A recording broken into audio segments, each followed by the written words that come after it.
परागकोश के अंदर किसका निर्माण होगा? पराग कणों का। और ये इस तरीके का जो हमारा इस तरीके की जो पुंकेसर की संरचना होती है उसे बोलते हैं हम एक पालित।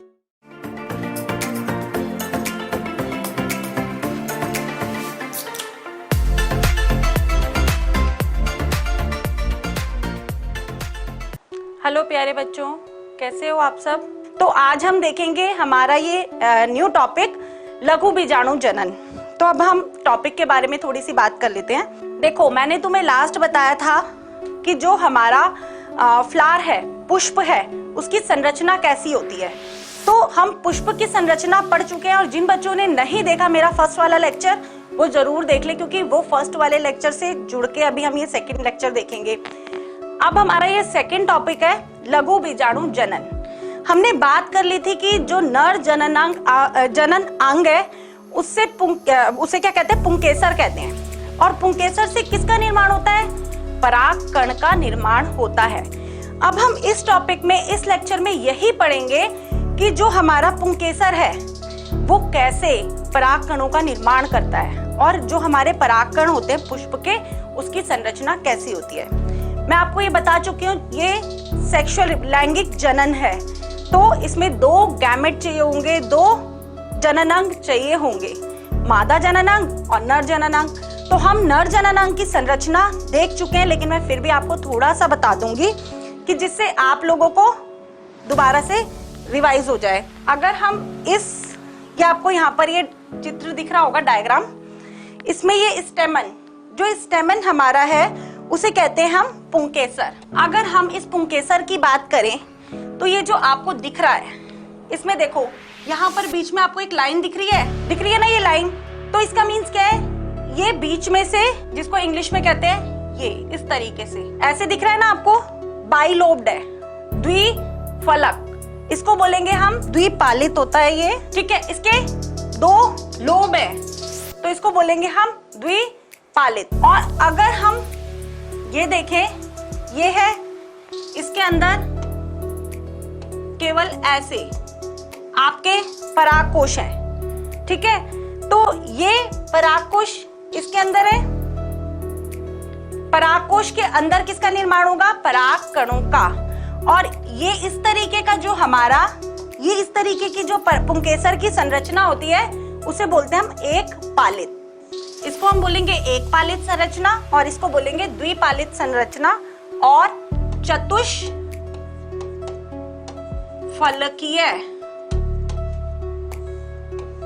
इसके अंदर जो हमारे पॉलन सैक, जिसे हम बोलेंगे पराग पुटी, हिंदी में बोलेंगे पॉलन सैक को, ये पॉलन सैक है, इसके अंदर पराग कणों का निर्माण होगा। पॉलन सैक को हिंदी में बोलेंगे पराग पुटी। अब आप बच्चों को पता होगा, हिंदी मीडियम के बच्चों को, पराग पुटी के अंदर ही किसका निर्माण होगा? इसका स्फुटन होगा और स्फुटन होने के बाद इसमें से पराग कणों का निर्माण होगा। इसी के अंदर क्या बनेंगे? पराग कण। अब हमको यही जानना है कि ये तो हमारा एंथर है, ये आपको मैंने उस दिन बताया था, ये इसका डंठल है और ये ऊपर का द्विपालित, इसके अंदर ये जो ऊपर का जो ये हिस्सा है इसको बोलते हैं एंथर। इसके अंदर जितने ये परागपुटी और ये द्विपालित है, क्योंकि इसके अंदर दो हिस्सों में ये बटा हुआ है, दो लोब है इसके अंदर, इसीलिए। और अब अगर हम ये देखें कि ये कैसे इसके अंदर परागपुटी के अंदर पराग कणों का निर्माण हुआ, तो अब हम इसको देखेंगे कि देखो, इसके अंदर जो एंथर को अगर हम ट्रांसवर्सल, इसको हम अनुप्रस्थ ऐसे काट ले, अगर हमने इस एंथर को यहां से कट कर लिया ऐसे, और अगर हम इसको यहां से देखेंगे इसकी अनुप्रस्थ काट को, तो वो कैसा दिखेगा? ऐसा, ये देखो। अब हम इस बारे में देखेंगे कि ये कैसे निर्माण हुआ एंथर का, ये इसके अंदर ये परागकण कैसे निर्मित हुए, कैसे इसके अंदर आए। तो अगर हम देखें, जितने भी हमारे सेल होते हैं, इसके अंदर की कोशिकाएं होती हैं, उनको बोलते हैं बीजाणु जनक ऊतक बोलते हैं। वो किससे बनी होती है? आर्कीस्पोरियल सेल से। ठीक है। जितनी हमारी इसके अंदर की जो बीजाणुजनक ऊतक होते हैं उसके अंदर अर्धसूत्री विभाजन होता है। जो बीजाणुजनक ऊतक होते हैं उनके अंदर अर्धसूत्री विभाजन होता है। अर्धसूत्री विभाजन के पश्चात क्या बनता है हमारा माइक्रोस्पोर।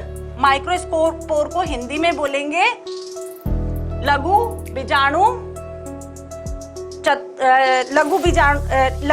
बीजाणु बनेंगे हमारे, ठीक है। तो जो हमारे स्पोरोजेनस टिश्यू होते हैं इनको बोलते हैं बीजाणुजनक ऊतक। तो जो हमारे एंथर के अंदर जो हमारे पॉलन सैक के जितने सेल्स होते हैं, जितने हमारे एंथर के सेल्स होते हैं वो किसकी तरह कार्य करने लगते हैं? बीजाणु मात्र कोशिका की तरह, ठीक है, लघु मात्र कोशिका की तरह, ये पॉलन मदर सेल की तरह। तो मात्र कोशिका की तरह व्यवहार करने लगते हैं और वही जो सेल्स है उनके अंदर अर्धसूत्री विभाजन होता है। ये बहुत इंपॉर्टेंट है। कौन सा विभाजन होता है? अर्धसूत्री। अर्धसूत्री विभाजन के पश्चात वो किसका निर्माण करते हैं? पराग कणों का निर्माण होता है। टेट्राड बनाते हैं, एक चतुष्फलकीय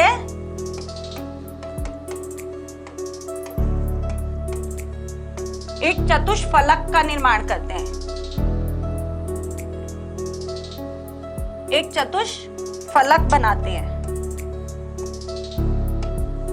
ये चतुष्फलक जो चारों कोनों में 4 परागकोश निर्मित हो जाते हैं। ये देखो, ये आर्कीस्पोरियल सेल होते हैं जो किसके अंदर होते हैं? किसी भी एंथर के अंदर जो सेल होते हैं वो आर्कीस्पोरियल सेल होते हैं। उसे हिंदी में भी आर्कीस्पोरियल सेल ही बोलेंगे, आर्कीस्पोरियल कोशिकाएं। तो ये एक चतुष्फलक बनाते हैं। चतुष्फलक में क्या होता है? जितने भी परागकोश हैं वो चारों कोनों में निर्मित हो जाते हैं। तो 4 कोनों में निर्मित हो जाते हैं। अब देखो, परागकोश है, उसके अंदर कितनी जिसे बोलते हैं बहुत ही नर्म परागकण क्या होते हैं? बहुत ही नरम होते हैं। अगर आप कभी किसी गुड़हल के फूल को देखो, गुड़हल के फूल में ऊपर ऊपर ही परागकण होते हैं पीले रंग के, वो आपके हाथ में आ जाएंगे और जब आप उन परागकणों को देखोगे तो कितने नर्म होते हैं। तो इसीलिए उनकी सुरक्षा के लिए कि अगर वो उसके अंदर बन रहे हैं, परागकणों का निर्माण हो रहा है, तो भगवान ने हर एक चीज को, अगर फूल के अंदर भी परागकणों का निर्माण होगा और आगे भी देखो परागकणों का निर्माण होगा तो आगे नए फूल बनेंगे, नए तरीके की और उनकी वैरायटीज बनेंगी। तो उसके लिए क्या है? हमारे परागकणों का सेफ होना जरूरी है। तो परागकण कैसे सेफ होंगे? उसके ऊपर लेयर्स होती हैं, काफी सारी लेयर्स होती हैं। अगर हम एंथर को काट के देखेंगे तो एंथर के ऊपर, मतलब एंथर की जो बाहर की लेयर होती हैं वो बहुत सारी होती हैं। तो अगर हम उन लेयर की बात करें तो सबसे पहली लेयर होती है हमारी एपिडर्मिस, जिसको हम बोलेंगे बाह्य त्वचा। अभी मैं आपको इन सब का काम भी बताऊंगी। अब एंडोथीशियम, इसको बोलते हैं अंतः एंडोथीशियम, अंतः थीशियस, ठीक है। मिडिल लेयर, मध्य पर्त और नेक्स्ट इज योर टैपिटम। ये 4 लेयर होती हैं। अगर हम इसकी बात करें तो सबसे पहली लेयर होती है आपकी एपिडर्मिस। तो एपिडर्मिस का काम क्या है? एपिडर्मिस, और ये तुम देख रहे हो ना, ये एंथर में जो इस तरीके का स्ट्रक्चर है जहां पर ये घुमाव आ रहा है, इस घुमाव को हम बोलेंगे स्ट्रोमियम। ये आपको याद रखना है, इसको बोलेंगे स्ट्रोमियम। इसकी जो पहली परत है उसको बोलेंगे हम बाह्य त्वचा, उसके बाद अंतःस्थीशियम, फिर उसके बाद मध्य परत और नेक्स्ट इज योर टैपिटम। ये 4 परतें होती है। अगर हम पहली परत की बात करें तो वो पहली परत है बाह्य त्वचा। अब इसका काम क्या है? बाह्य त्वचा है तो सबसे ज्यादा प्रोटेक्टिव यही होगी। ये सुरक्षा का काम करती है, संरक्षण प्रदान करती है। किसको? हमारे एंथर के अंदर जो हमारे परागकण जो निर्मित होंगे उसको सुरक्षा प्रदान करती है कि कहीं समय से पहले ना टूट जाए वो। और अगर समय से पहले टूट गया, स्फुटन हो गया, तो परागकण नहीं निर्मित होंगे उसमें से, क्योंकि समय से पहले परागकण उसके अंदर डेवलप ही नहीं हो पाएंगे, उत्पन्न नहीं हो पाएंगे। तो जो इसकी बाह्य त्वचा होती है, तो बाह्य त्वचा का काम क्या होता है, ये संरक्षण प्रदान करती है, मीन्स सुरक्षा करती है। और जब एंथर का स्फुटन होता है, जिस टाइम एंथर टूटता है तो सबसे पहले यही यहाँ से टूटेगा, स्फुटन बाहरी परत में होगा, ठीक है। अब दूसरी है आपकी, जो दूसरी वाली है अंतःस्थिशियम, उसका काम क्या होता है। अंतःस्थिशियम बहुत इंपॉर्टेंट लेयर है, इसको आपको याद रखना है। इससे 1 नंबर का क्वेश्चन आपका नीट में आया हुआ है। वो क्या कि जो हमारी इसकी लेयर है अंतःस्थिशियम, उसका काम क्या है, उसमें जो सबसे इंपॉर्टेंट चीज है उसमें अल्फा सेल्यूलोज, उसमें अल्फा सेल्यूलोज का उत्पादन होता है।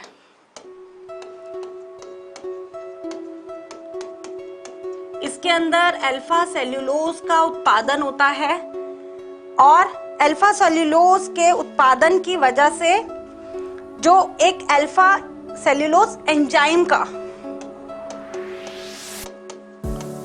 का इसके अंदर उत्पादन होता है, ठीक है। और इसकी वजह से इसके थ्रू एंथर का क्या होता है, स्फुटन होता है, ठीक है।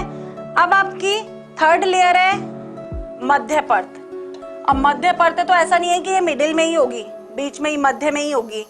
ये 3rd नंबर की आपकी परत है एंथर की, मध्य परत जिसे बोलती है। इसका काम क्या होता है, ये एंथर को, हमारे जो एंथर के अंदर परागकण जो निर्मित हो रहे हैं उनको क्या प्रदान करती है, न्यूट्रिशन, पोषण प्रदान करती है। आपको इनके सबके फंक्शन याद होने चाहिए। क्या प्रदान करती है, न्यूट्रिशन प्रोवाइड करती है, पोषण प्रदान करती है।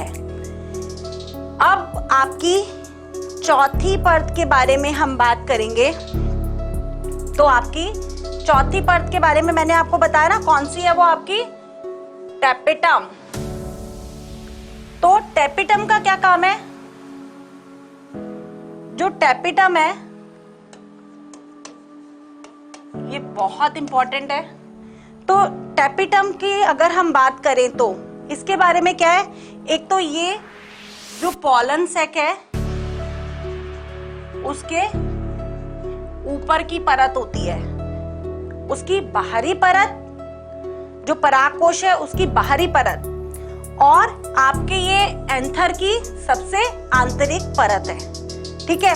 और अगर हम इसके एक सेल को ले तो इसका जो एक सेल है, एक कोशिका, उसके अंदर बहुत सारे केंद्रक पाए जाते हैं। सघन जीव द्रव्य होने की वजह से इसमें बहुत सारे केंद्रक पाए जाते हैं। अगर हम इसके एक सेल को ले, एक कोशिका को ले, तो इसके अंदर बहुत सारे केंद्रक पाए जाते हैं, बहुत सारे केंद्रक होते हैं। सब क्लियर हो रहा है, वेरी गुड राशिद।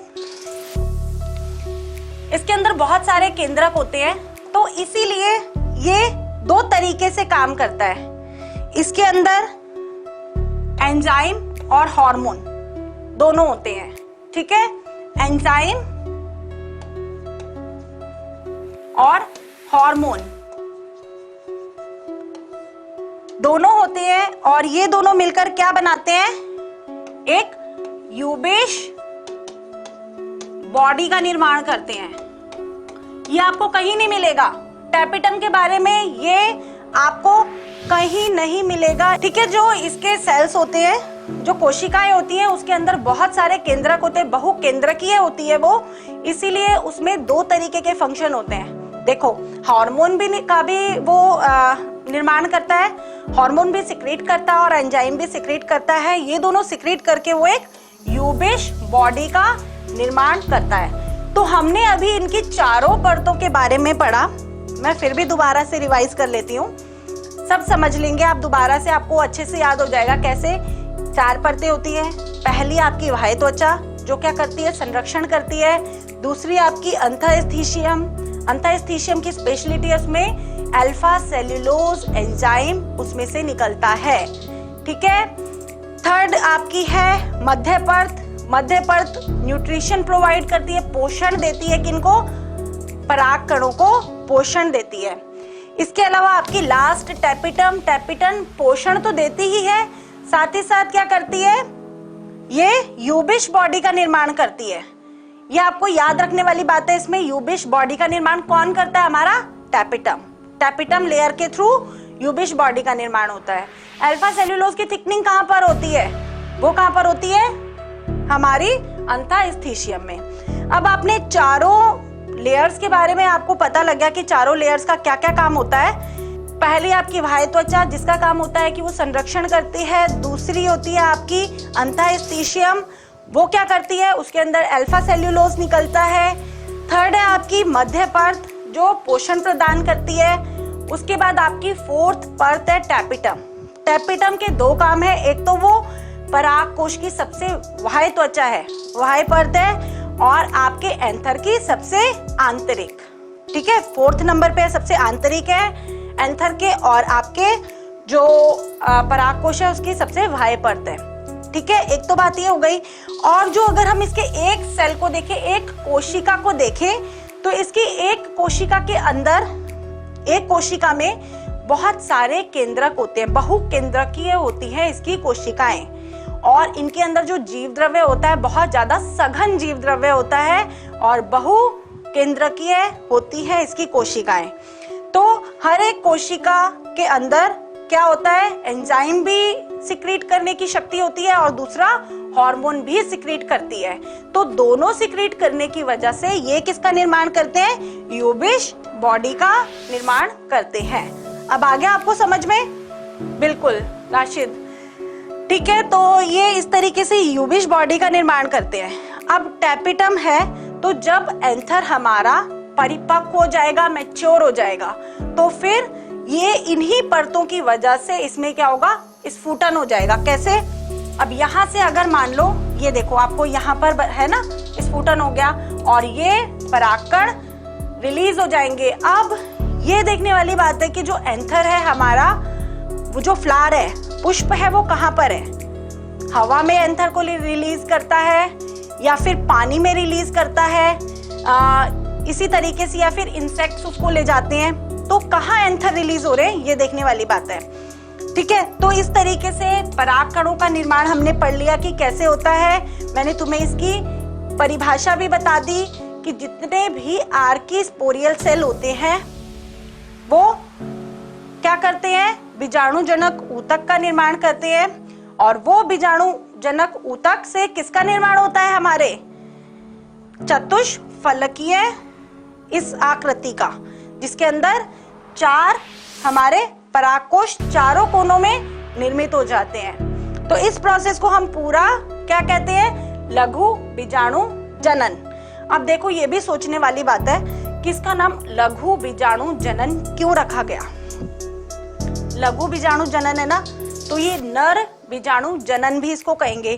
तो नर बीजाणु जनन हमेशा मादा बीजाणु जनन के जो भी गैमेट्स होते हैं, जितने भी युग्मक होते हैं, गैमेट्स को हिंदी में बोलते हैं युग्मक, जितने भी नर युग्मक होते हैं वो मादा युग्मक से क्या होते हैं? छोटे होते हैं, इसीलिए उनको बोलते हैं लघु बीजाणु जनक। अब हम इसके बाद आगे ये भी देख लेते हैं कि जो परागकण होते हैं उनकी आकृति किस तरीके की होती है, वो किस तरीके से। देखो, अगर परागकण हमारा पानी में रिलीज होता है तो भी क्या होता है? जीवित रहता है। ठीक है ना, तो भी वो क्या करता है? पॉलिनेशन करता है। और अगर वो हवा में रिलीज होता है तो भी वो पॉलिनेशन करता है। तो परागकण में ऐसा क्या होता है कि वो हर जगह पर रह सकता है, हर इन्वायरमेंट में स्टे कर सकता है। एंटरटेनमेंट फैमिली बोल रहे हैं आज केमिस्ट्री भी तो है मैडम। बिल्कुल, केमिस्ट्री का नोटिफिकेशन अभी आ गया है, अगर तो बढ़िया है, 5 बजे क्लास है, तो ठीक है। अगर आप YouTube पर देख लीजिए कितने बजे का नोटिफिकेशन आया है, तो उतने ही बजे केमिस्ट्री की भी क्लास आज पक्का होगी, केमिस्ट्री की क्लास भी है। ठीक है, अब हम देखते हैं कि जो हमारा पॉलन ग्रेन है, परागकण है, उसकी संरचना किस तरीके की होती है। अभी तो हमने देखा कि पॉलन ग्रेन बनते कैसे हैं, परागकण कैसे डेवलप होते हैं। डेवलपमेंट सिंपली भी बोल सकते हैं कि लघु बीजाणु जनन क्या होता है। Development of pollen grains, development of male gametophyte is called लघु बीजाणु जनन। हिंदी में बोलेंगे उत्पादन करना किसका, लघु बीजाणु जनन का उत्पादन ही क्या कहलाता है, हमारा लघु बीजाणु जनन। ठीक है, अगर हम देखें स्ट्रक्चर ऑफ पॉलन ग्रेन की संरचना किस तरीके की होती है, तो आप सबको पता है, आप लोग पहले भी पढ़ चुके हैं। जो बच्चे अभी नीट का एग्जाम देने जा रहे हैं वो लोग तो पढ़ ही चुके हैं पॉलन ग्रेन का स्ट्रक्चर कैसा होता है। पॉलन ग्रेन की दो परतें होती हैं, एक होती है बाह्य परत जो आपकी इस तरीके से होती है, बाह्य परत। ठीक है, अगर मैं इसको थोड़ा सा कलर चेंज करके आपके लिए बनाती हूँ, इसके ऊपर इस तरीके की एक बाह्य त्वचा पर इस तरीके की एक परत होती है। ठीक है, और एक है आपकी आंतरिक संरचना, एक होती है बाह्य संरचना और एक होती है आपकी आंतरिक संरचना, जिसे इंग्लिश में बोलते हैं एक्साइन और एंटाइन।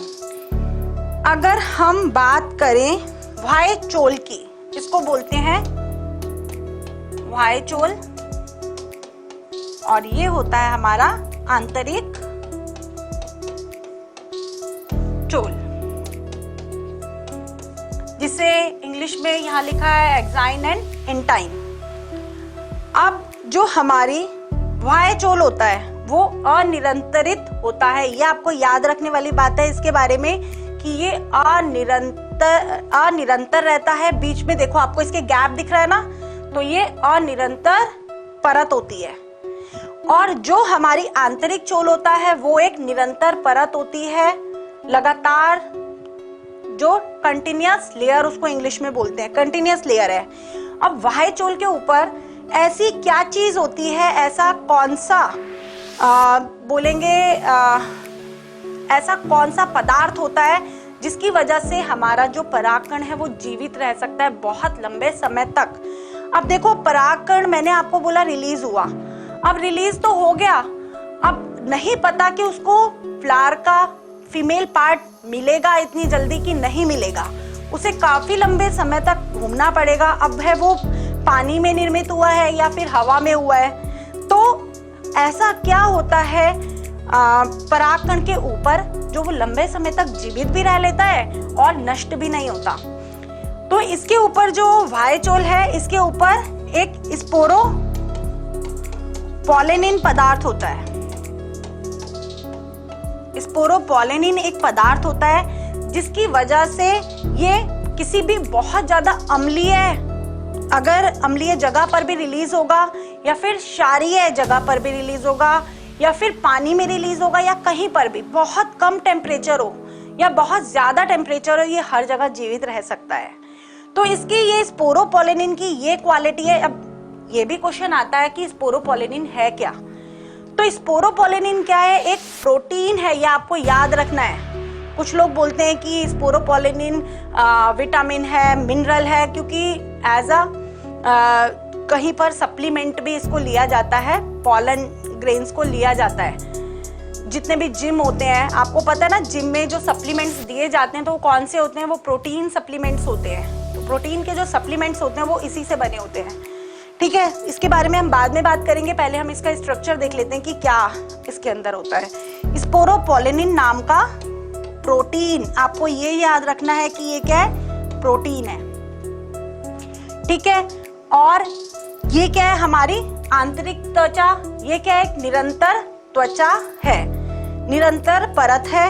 और इसी परत से एक जनन, इसमें किसका निर्माण होता है, जनन छिद्र। इसके अंदर क्या है, ये जो बीच में है इसको बोलेंगे जनन छिद्र। जो इसके बीच में गैप आपको दिख रहा है ना, इसको बोलेंगे हम जनन छिद्र। अब इसी जनन छिद्र से पॉलन ट्यूब का निर्माण होगा। ये देखो निर्माण हुआ ना, ये आंतरिक वाली जो परत है इसके थ्रू, जहां पर कौन सा छिद्र है, जनन छिद्र है, वहां से पॉलन ट्यूब का निर्माण होगा और पॉलन ट्यूब के निर्माण जो होगा उसके अंदर ही क्या होंगे, पॉलन मेल गैमेट्स होंगे। अभी हम इसके बारे में बात करेंगे। पहले हम देखा कि इसकी दो परतें हैं, एक बाह्य चोल और एक आंतरिक चोल।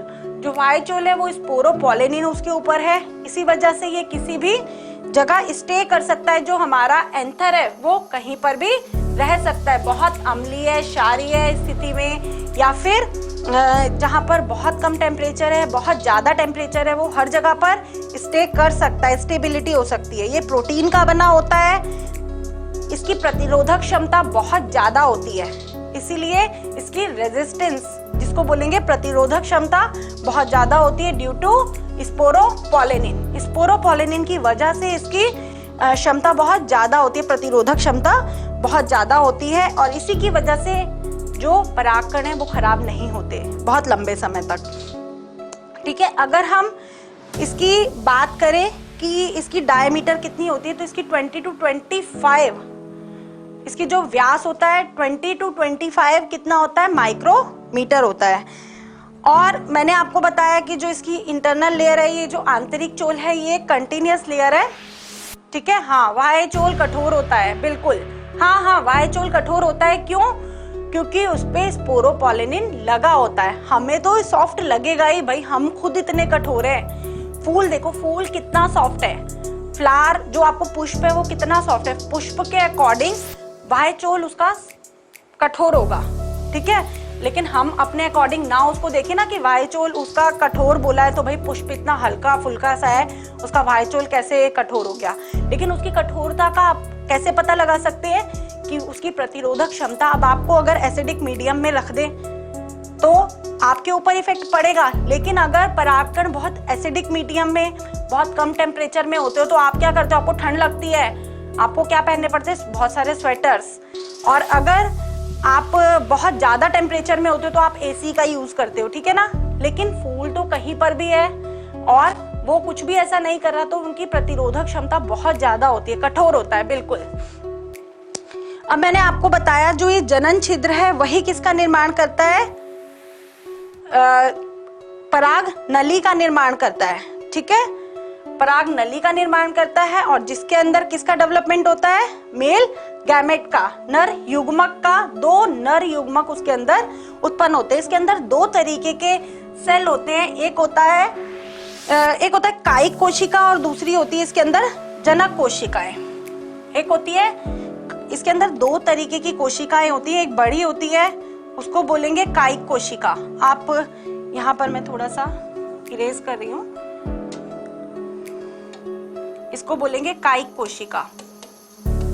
कायिक कोशिका का काम होता है कि ये पॉलन ग्रेन को न्यूट्रिशन प्रोवाइड करती है। इसके अंदर वेजिटेटिव बहुत ज्यादा न्यूट्रिएंट्स होते हैं, तो ये पूरे पॉलन ग्रेन को न्यूट्रिशन प्रोवाइड करती है। और जो ये जनन कोशिकाएं होती हैं, इनका क्या काम होता है, इनका काम होता है कि ये जो पॉलन ग्रेन है इसके अंदर नर युग्मकों का निर्माण करेंगे। ठीक है, तो इसके अंदर जो नर युग्मक का निर्माण होता है ये पराग नली के अंदर होता है, और यही पराग नली पॉलिनेशन करेगी आगे। ठीक है, तो ये आपको समझ में आया। हमने आज पढ़ा लघु बीजाणु जनन, और साथ ही साथ हमारा स्ट्रक्चर, संरचना किसकी, परागकण की संरचना को पढ़ा। और इसके अंदर एक जरूरी चीज है, मैं तुम्हें आपको बताना, जो ये हमारी जो एक्साइन लेयर होती है इसके अंदर एक चीज और होती है, इसके अंदर जो गैप होते हैं वो किस लिए होते हैं। देखो, एक तो इस गैप से क्या हो रहा है, जनन छिद्र के थ्रू पराग नली का निर्माण हो रहा है।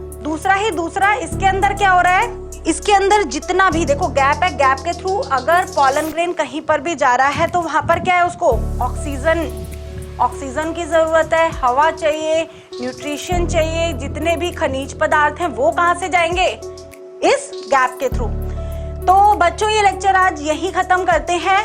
अब हम नेक्स्ट क्लास में मिलेंगे नेक्स्ट लेक्चर के साथ, इसके आगे वाले टॉपिक के साथ। और प्लीज मुझे बताइएगा कि आपको ये समझ में आया कि नहीं आया। कहीं पर कोई भी प्रॉब्लम है तो आप सब पूछ सकते हैं। और हिंदी मीडियम के मेरे प्यारे बच्चे, प्लीज एकलव्य एजुकेशन को फैलाइए, उसे ज्वाइन कीजिए, और जिन बच्चों को, जो गांव के बच्चे हैं जिनको हिंदी में ही क्लास चाहिए, हम हिंदी में ही क्लास देंगे, लेकिन आप ज़्यादा से ज़्यादा नंबर में हमारे चैनल को सब्सक्राइब कर लीजिए और भी बच्चों से करवाइए। और ज़्यादा लेक्चर देखने के लिए हमारे लाइव में कमेंट कीजिए। शिवम त्रिपाठी बोल रहे हैं, हेलो मैम, क्या नीट का कंप्लीट सिलेबस यूट्यूब पर कवर करेंगे? बिल्कुल बेटा, हम कोशिश करते हैं ज़्यादा लेक्चर यूट्यूब पर डालने की, लेकिन जो हमारी ऐप के अंदर है वो कंप्लीट हम आपको सिलेबस कंप्लीट कराएंगे, लेकिन यूट्यूब पर हम ज़्यादा से ज़्यादा लेक्चर देंगे। मैं ये आपको यहाँ पर मतलब आपको प्रॉमिस नहीं करूँगी कि हम पूरा आपको यहाँ पर टॉपिक वाइज पूरा कवर कराएंगे। जिन बच्चों को टॉपिक वाइज पूरा कवर करना है वो हमारे ऐप के अंदर हमें ज्वाइन कर सकते हैं। बिल्कुल सब बच्चों को समझ में आया। अब हम नेक्स्ट टॉपिक नेक्स्ट लेक्चर के साथ मिलेंगे। चलिए आज के लिए इतना ही। Thank you.